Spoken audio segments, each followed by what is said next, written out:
I've actually been torn between two places, but we'll just get it figured out how the Lord wants it to go when He gets here. 21st chapter of the book of Revelations. 21st chapter of the book of Revelations. And I want to pull one verse out of the 8th chapter of the book of Romans. That's been on my mind.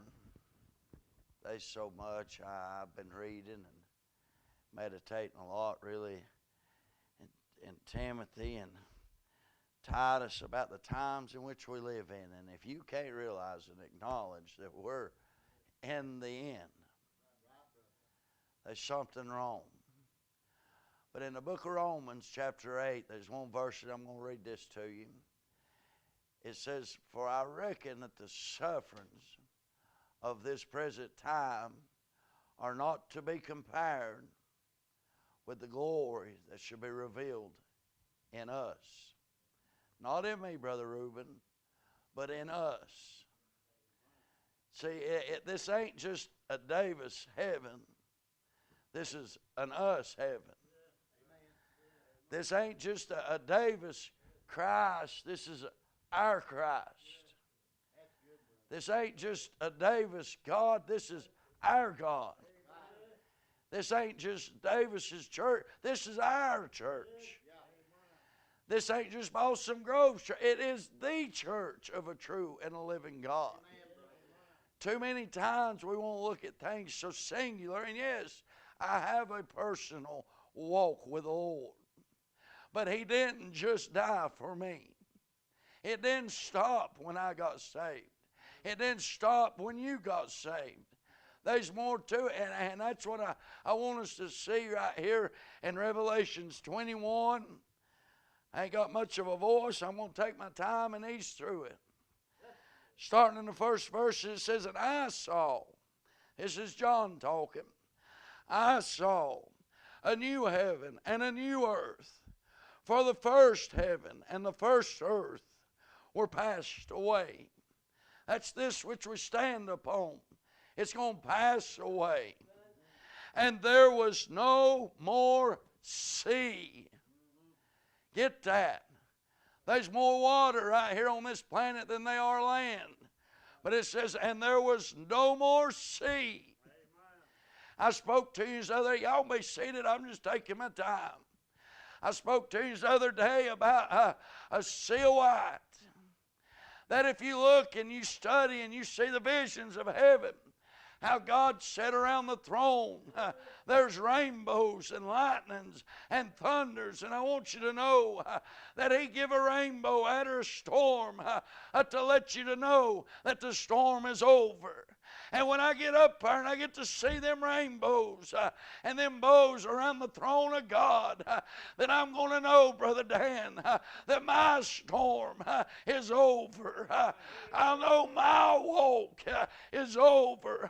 But I realize and acknowledge that there's still going to be others that's a fighting in the midst of the storm. But I want you to know that when the sea is done away with, no life can be sustained upon this earth. It's going to be destroyed.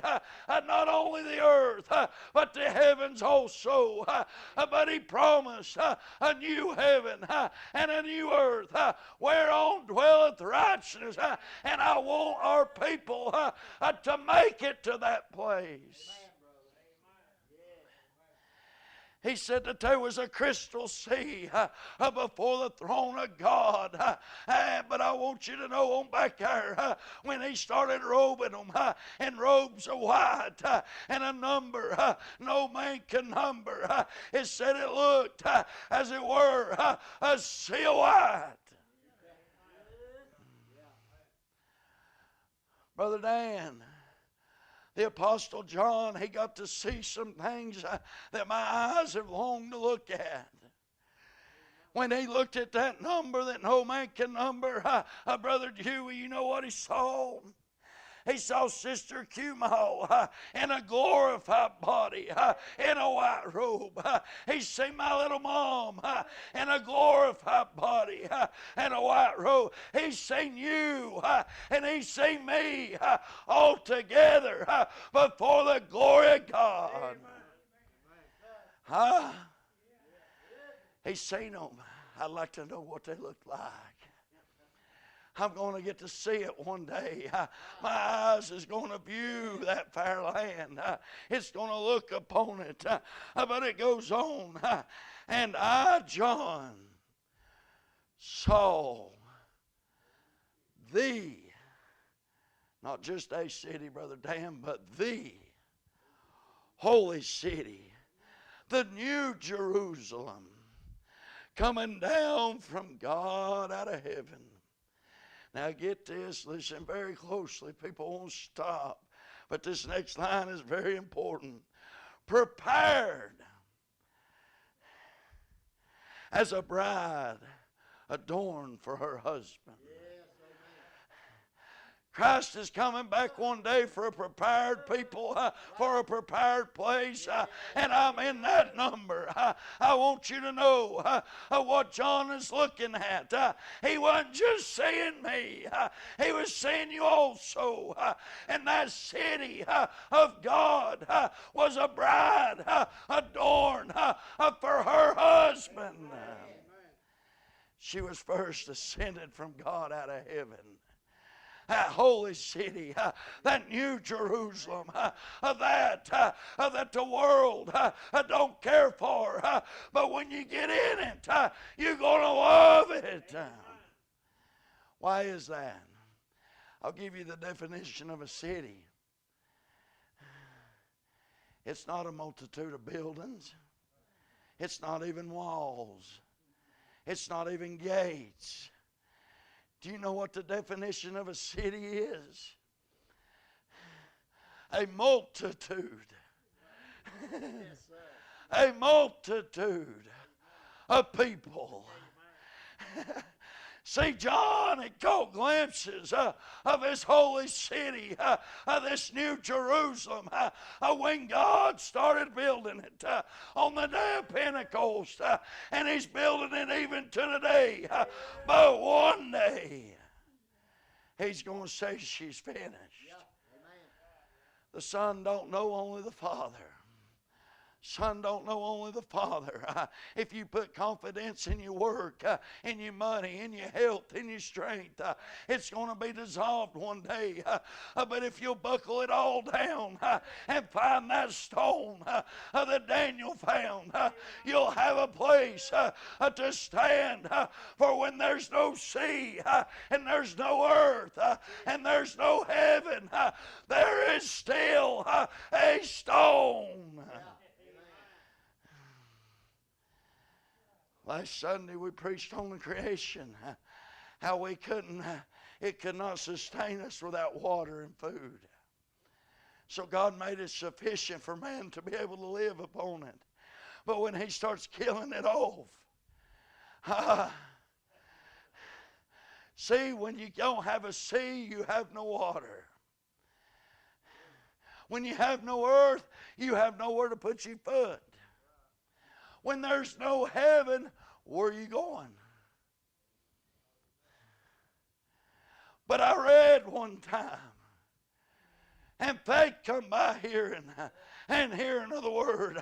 I heard about a stone that Daniel saw hewed out of the mountain. That stone, it issued forth waters to water the children of Israel. God said, I give a great light to rule the day. In that city, Brother Dan, there's no need of that sun or that moon, for the Son Himself shall be the light of that place. I want you to understand, we have an S-O-N sitting on a throne, and He shines upon us. And if you'll have it, His reflection upon us gives light to this world today. Just the same way the sun and the moon works. That gives us seasons and times and light. I want to be in the reflection and in the image of the first begotten of God. That's what I want. When you look, you don't see me. You see the reflection of the Son of God. What do you see when you look in a mirror? Dan, if you still see Dan McCall, we're not looking the right direction. I still see Davis Owen. Have you ever noticed in every conversation with anybody you want to get in conversation with, it don't take but a few seconds. They'll tell you how good they are or how good they're at doing whatever it is that you're talking about. But when you get up to somebody that's sold out and people starts bragging upon themselves, you'll start hearing them ease in. Let me tell you about a man. Let me tell you about a man that reached with one hand into the heavens and reached with one hand into the earth and pulled them together and said, it is finished. I saw the holy city, New Jerusalem, coming down from God out of heaven, prepared as a bride adorned for her husband. A holy city. A holy city. If you're going to be a child of God, you're going to be holy. It ain't because of who you are, how much you pray, how much you study, how much you fast, how much you tithe. It's because a holy God sent His holy Son, and that holy blood has covered you and made you holy. He asked the priest back there in the Old Testament, he said, now, if someone comes and brings something to the altar and it touches the altar, is it holy? The priest said, no, it shall not be holy.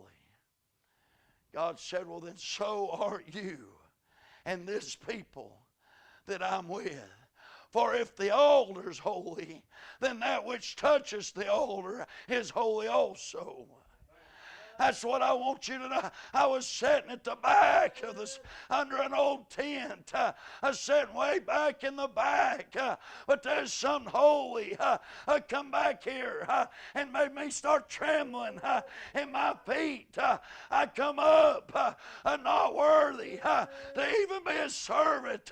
But when I touched the altar, when I got down and touched the altar, the unclean became clean. The unholy become holy. The ungodly become godly. The unsanctified become sanctified. I'm glad, hallelujah, it wasn't because what I done. It's what He done. This is a holy city we're talking about. So why should we bring accusations one against another? For it is Christ that justifieth, not us. I don't care. I've come and realized in my life the only thing I get to keep is what I give away. And what I keep is going to be taken from me one day. He said, give it away. Sell all you have and follow me. And there shall be treasures laid up. That rich man walked away with his head down. He couldn't get rid of what he had. If you're willing to get rid of what you got, you can let. I always talk about depositing. I want you to know you can deposit something somewhere. And you can get a bank statement that says it's there. You maybe can't see it in your hand, but as long as you know it's there. See, I get a statement once a month that tells me what's in my checking account. I can't see the money, but that statement says it's there. I've got some deposit slips from on high that tells me what's over yonder. I can't see them with my natural eye, but the deposit slip says they're right there. Do you know God's taught you everything there is to know about faith? And we use it the least of any. Even a dollar bill, I told you this the other day, it's the evidence of something that I want, but it ain't what I want. It's just a piece of paper. But that piece of paper is evidence of things I'm hoping to buy. But if I've already got what I'm hoping for, Why do I need to hope for it anymore?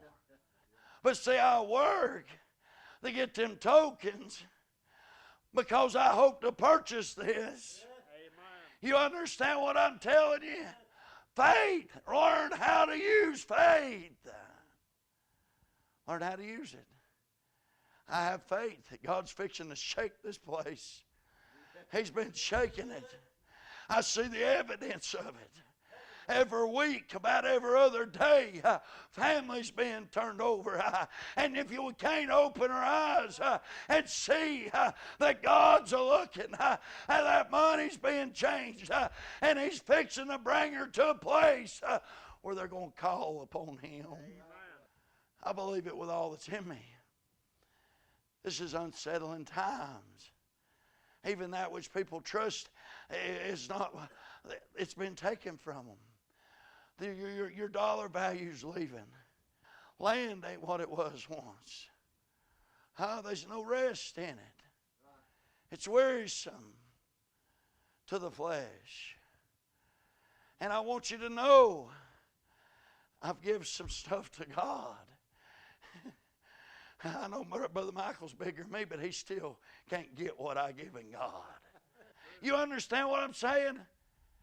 Give it unto His hand, because it's a holy city. A man can't get in there, but the Son of God is there. I've been changed from the Son of Man to the Son of God. And therefore I have rights into that holy city. When I get to walking and I start walking through the midst of the holy city like I am tonight, I'm talking through the midst of the congregation, and the Holy Ghost shows up on the scene. We're there with God. He says, I'm going to let you sit in heavenly places. And I heard a great voice out of heaven saying, oh goodness, behold. You just stop and think about what he's fixing to say. This wasn't a preacher, this wasn't your pastor, this was a great voice. Said, behold, the tabernacle of God is with men.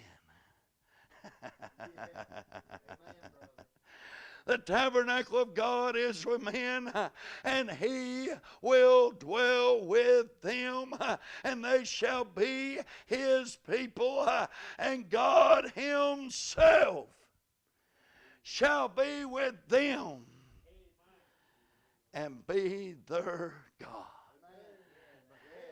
It didn't just say I. It didn't just say me. It said them. It said them. Don't think you're the only one going to make it. I know the Bible says that hell has enlarged itself every day, but I know there's a number that no man can number. I promise you, God has got it reserved unto Himself, and they shall be His people. See, they, them, Him. One God. Him. Them. Him. He shall be their God. Oh yes. Not your job. Not your money. Not your house. Not your vehicle. He shall be their God. You want to know how you can tell what's God in your life? What's always on your mind? That will answer that question as easy as it. What is always on your mind? What is always on your mind? Is your mind on God, or is it on the world? Is your mind on God or things at home? Is your mind on God, Or is it on things coming up? Men make gods out of lots of things. Whatever you will submit yourself, and I warn you to be careful with it. Because I tell you, God's a jealous God. He's not going to give His glory to another. He's jealous. And what you do, if you've been saved and born again, and He's your God, and you turn your back on Him, and you start going out here, and 24/7 your mind and your heart and your soul is on work, or money, or hunting, or family, or wife, or husband, God's going to look and say, hey, they've taken my glory. And He said, I'm a vengeful God. I'm a jealous God. And I want you to know He has power to overthrow your little God. He's holy. We have to be holy. He's holy. We have to be holy. Now I like this, the 4th verse. It's something I'm fond of. When bad things happen, Dan, as you're testifying, I want to come and just hug you and comfort you. My wife, something happens to her, let her cry on my shoulders. Try to dry her tears up and give her a smile. Because you love them. God said, I'm not going to let Gabriel, I'm not going to let Michael. God Himself. He says, I think enough of you. I was there with you when you was in the battle. I was there with you when your loved ones was crossing. When you was losing all that you had, I was there. I was touched by your infirmities. My heart was rent. And when you get to my arms, I'm going to reach down myself personally, and I'm going to wipe your tears away. I'm going to wipe them out. What would it be, heaven, if you could remember all the suffering? How could it be heaven to remember the separation? See, by the eye of faith, I know where my loved ones is at that have went on. You know where your loved ones are. You know where that brother went. By faith, we know where they're at because I've read the deposit slip. I know where they're at. See, that rich man, he don't have to use faith. He can see them across that big gulf. He can look over that gulf and see them. He's seen Lazarus over there. He looked across the gulf that he could not walk across, but he could see across and see Lazarus and know who he was. He said, send him. Just let him tip his finger in water and bring me a drop. Abraham said he can't. There's a gulf between me and thee, that if one cannot come from here to thee and one cannot come from there to over here. But he said, well, send them back. I've got 5 brethren, and tell them not to come. He remembered his family here on earth. He knowed Lazarus the beggar in heaven. That rich man, Brother Dan, he sees my mom this evening. I can't see her. He sees her. But he can't get there. Oh, but I can. I'm telling you. I'm just giving you. You know how terrible parting is. The separation of parting. The cost, the gut-wrenching, the breathtaking, the bone-breaking of separation.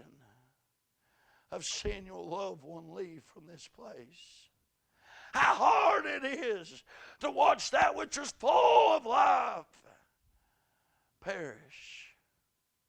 But I've read the deposit slip says there's a city of God. The rich man's looking at them this evening.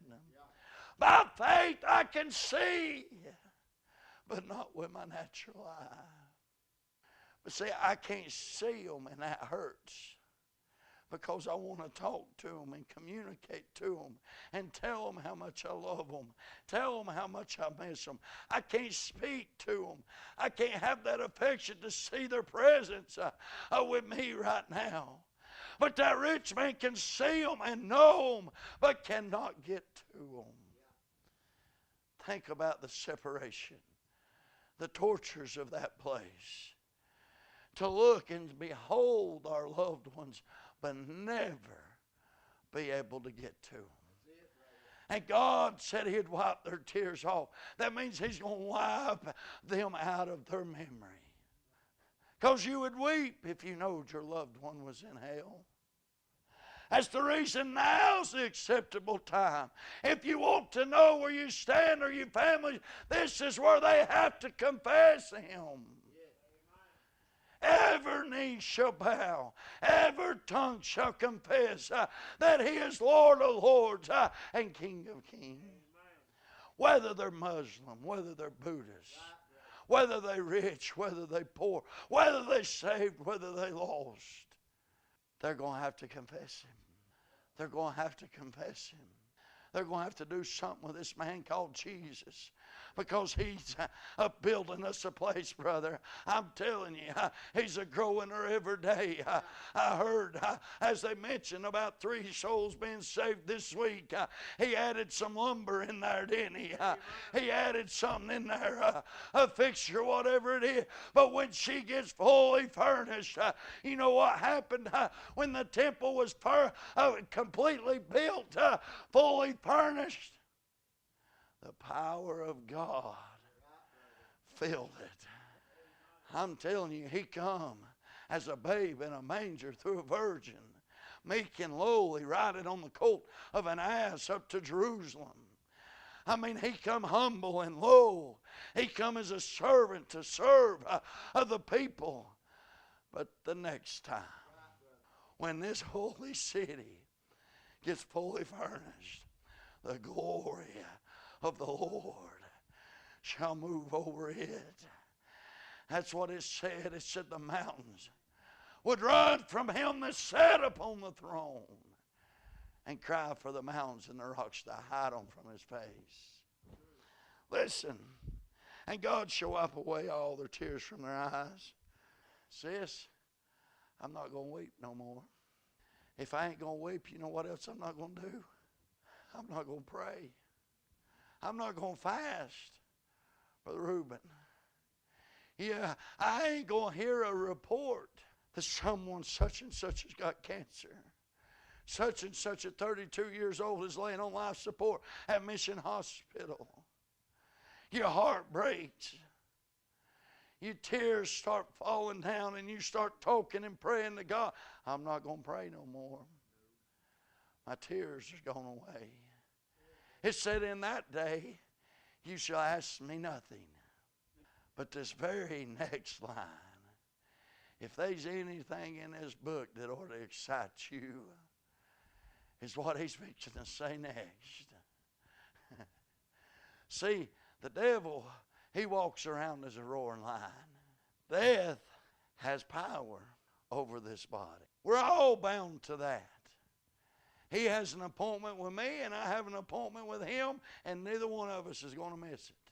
We're bound by the commandments of God for that day. Just like this earth is bound for a day appointed. I'm going to stand before a holy God and give an account. I have that appointment. Yes, brother. But I've got an advocate. I've got a that's for me. He is for me. He's for me. But what does it say next? There shall be no more death. No more death. No more death. When I get there, sis, I'm not going to get old. I'm not going to get hard of hearing. I'm not going to have a heart attack.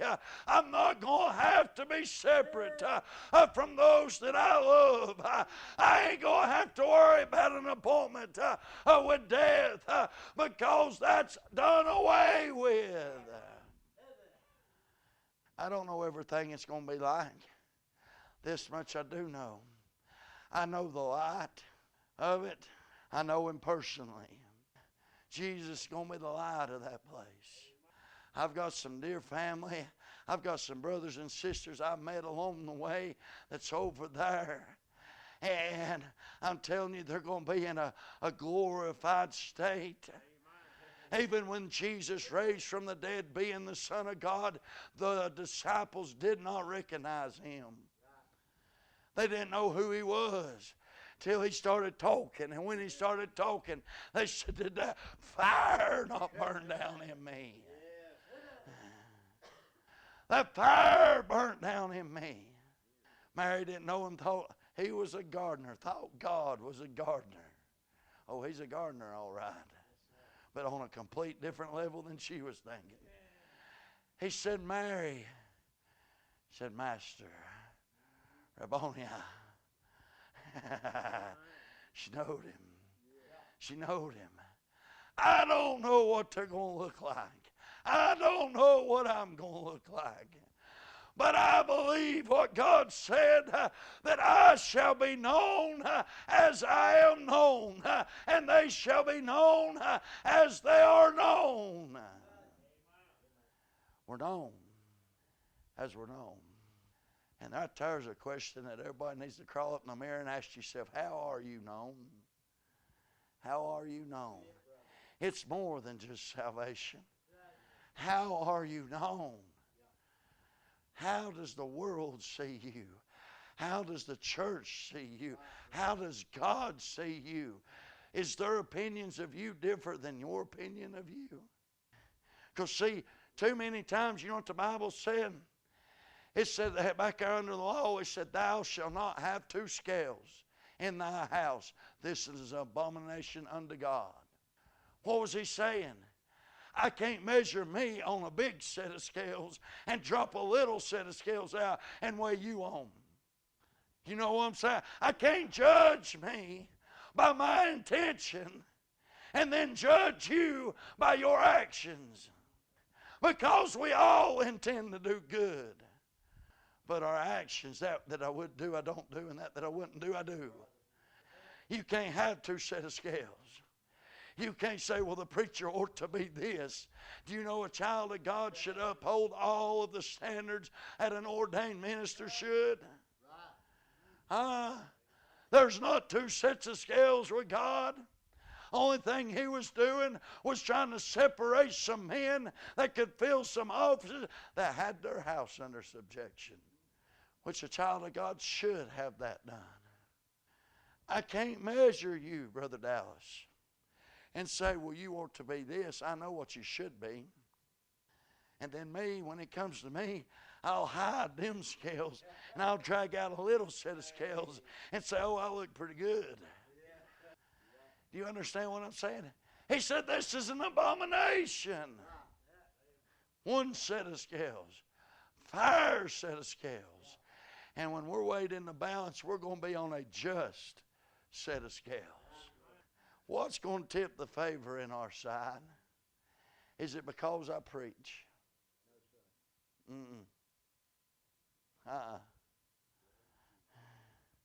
Is it because I pray? Is it because I even know Jesus? No, it's because he knows me. It's his blood that's applied to me. See, he didn't say, depart from me, you never knowed me. He said, depart from me, I never knowed you. How? Well, you say, how does the God of everything that created me in my mother's womb not know me? Because Christ come as a quickening spirit. He said, you must be born again. The next time somebody says, well, God made me this way, you say, that's why Christ said, be born again. You must be born again. Hey, you know what I'm talking about, the abominations in our country, that we're made this way. You say, well, God said, get born again. Unless you get born again, you shall all perish. Amen, brother. I have a holy city. This ain't a city that's Jericho. This ain't a city as Jerusalem over yonder in Israel.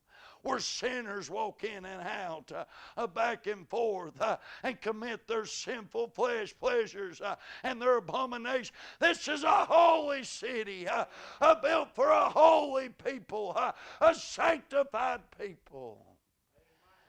People that are justified by faith. By faith. By faith. Neither sorrow nor crying, neither shall there be any more pain. For the former things, brother, got on to that this morning, that old things shall pass away. Behold, all things become new. For the former things are passed away.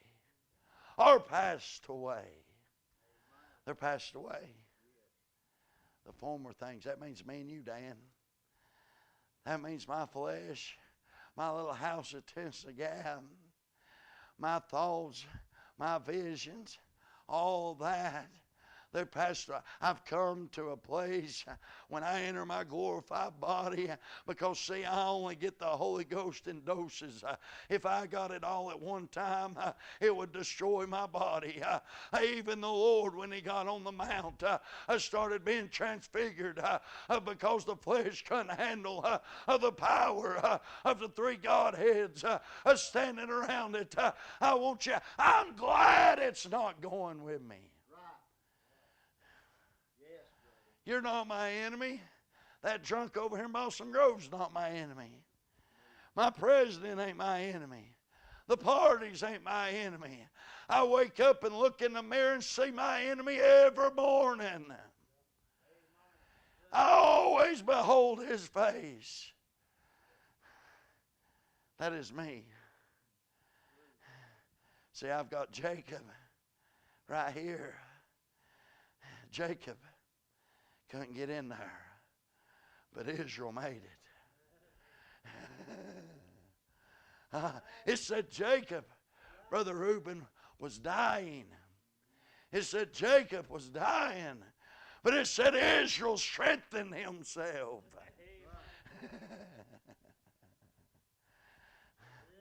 Oh yes, you can see it. A soul don't get old.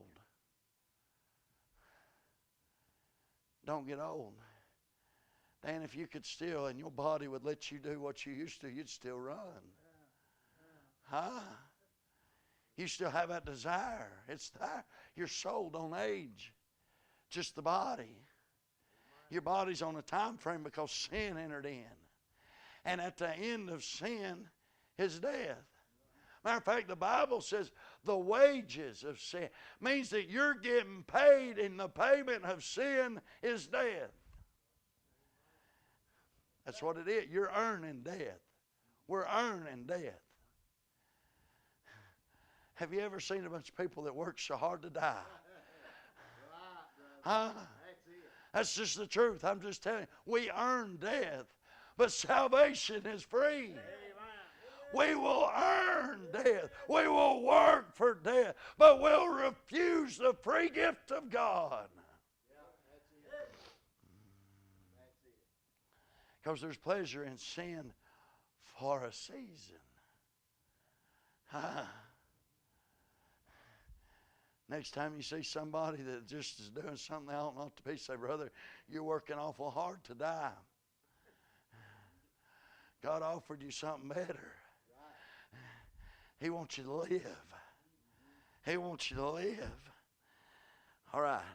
And he that sat upon the throne said, behold, I make all, A-double-L, things new. All things. Everything he's going to make new. He's going to make new heavens and new earth. Whereon dwelleth righteousness, he's going to make you new. That's the reason we're dying. We're dying out to the corruptible man. But the inward man is renewed day by day and being transformed into the image of the only begotten of God, who is full of truth and mercy.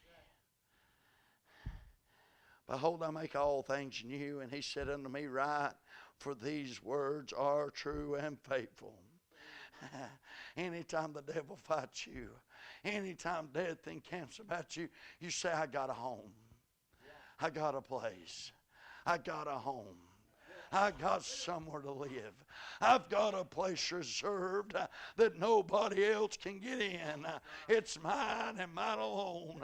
It's formed and fashioned for me.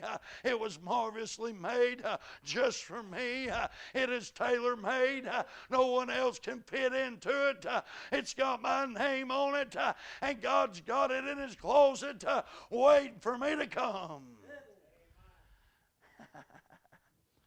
I've got a place. I've got a place. Moses said, God, show me your glory. He said, I can't show you my glory or you'll die. And then God said, but there is a place beside me. It ain't in front of me and it ain't behind me. There's a place. Now, for God to say something's beside Him, I want you to think about that. He didn't say it's behind me. God is the head, the front. He said it's beside me, which means it's my equal, is what He's saying. There's a place beside me.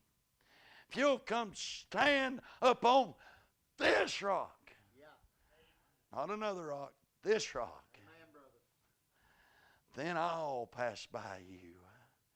And as I pass by you, Moses, I'll put my hand over your head. And what I'm going to do is I'm going to pick you up and I'm going to tuck you in the cleft of that rock. Amen. And you can see my glory as I'm passing through.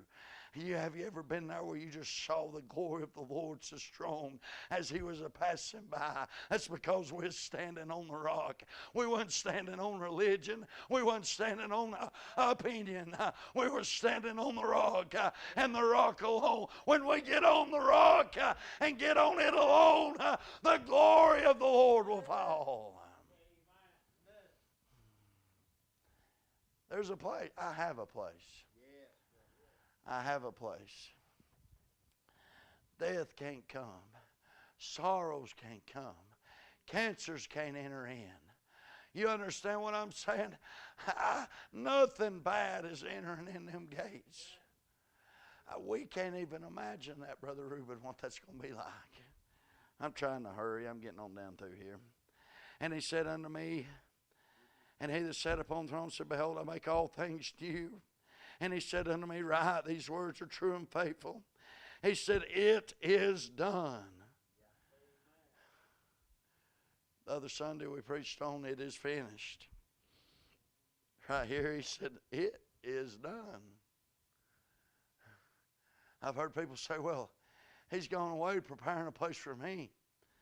And when He gets it done, He's coming again. The Bible said, it's done. It's done. If you want to know where you're living at, the Bible says over in Peter, we're in the long sufferings of the Lord. It's not His will that any man should perish, but He is long suffering unto usward, that none should perish. That's where we're at. Everything's set. Everything's in order. He's there. God help us if He comes tonight. God help us. Oh, yes, I've got my ticket. But that one over there don't. That over there don't. What do you think the judgments of God's going to be like? Do you think when you leave from here and we enter in and we come and stand before a holy God that we're going to be shouting and rejoicing and carrying on? No, absolutely not. Not till after He wipes our tears away. Because before then, we weep now, but we ain't wept nothing like we're going to. Because now when I stand up here and I walk around and see people that I've grown up with and walked with and testified to and confessed, please turn to the Lord and hear Him say, depart from me, I never knew you, and look at them and they say, why didn't you tell us more? Question is, will I have blood on my hands? What a question that is. We're required of this place. Will we have blood on our hands? Are we going to sit around and be slothful and let them perish when we know the end? I can get in the worst storm, in the worst battle, and the worst that there is. I still know the end. My faith tells me the end of this. Even Job said, I know I shall see my Redeemer. Though he slay me, I will still trust in him. I want them to know it. He goes on down through here. And he said unto me, it is done. I'm Alpha and Omega, the beginning and the end. I will give unto him that is athirst of the fountain of water of life freely. It costs you nothing. He that overcometh shall inherit all things. And I will be his God, and he shall be my son. You need to overcome. We need some overcomers around here. We need them in this community that has overcome sin, overcome the battle, overcome the storm, overcome the adversary, to show people how to overcome their situation. He that overcometh shall inherit all things, and I will be his God, and he shall be my son. And what does it say? I read this one verse this morning as we got into the message. But the fearful, are we fearful tonight? That really got me when I read that. Because in troublesome times that we live in, fear creeps in. Are we fearful?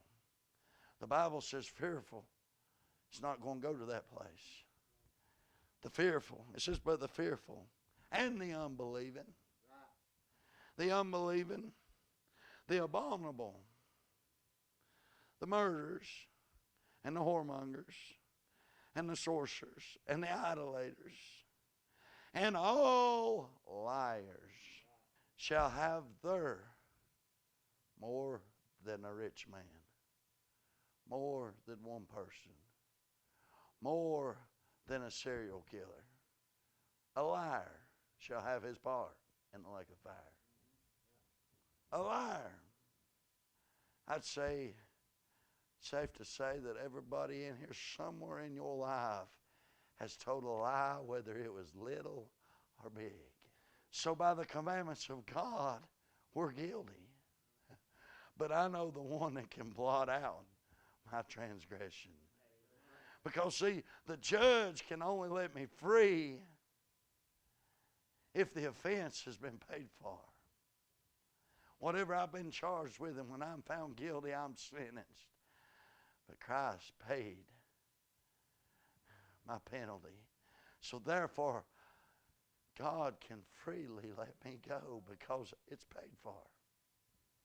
Regardless of who I am, it's paid for. It's paid, regardless of who you are, Reuben, it's paid for. He can let you go free. The fearful, the unbelievers, we're all sinners. Unbelief is what sends people to hell. If you believe in God, God's going to draw you away from all these things. He's going to take all that old stuff and He's going to start cutting it off of you and start putting new stuff. And He's going to keep moving you and escalating you in that direction if you're willing to walk with Him. I like what it said about Enoch. It just tells you how good it is to walk with God. And we think just coming to church is walking with. No, God is in your personal life. He's at your house. He's at your job. He's saying, get rid of this. Let's put this there. And you're saying, no, I'm happy with who I am. I'm in love with what I'm doing. He said, I've got better. Let's go. Walk with me. Walk with me, child. It said Enoch had this testimony that he walked with the Lord. So he was not. I can't break the laws of death, but I know a man that can. I know a man that can. I'm done. We know where we're going. We're assured of where we're going. Our problem is too many times we just want to be the one to get there. God slowed the whole tribe of Israel down Jacob slowed down and said, no, I can't rush this, or I'm going to lose some along the way. I'm long suffering with this world. God said, I'm long suffering. I sent the former rain. I'm fixing to send the latter rain.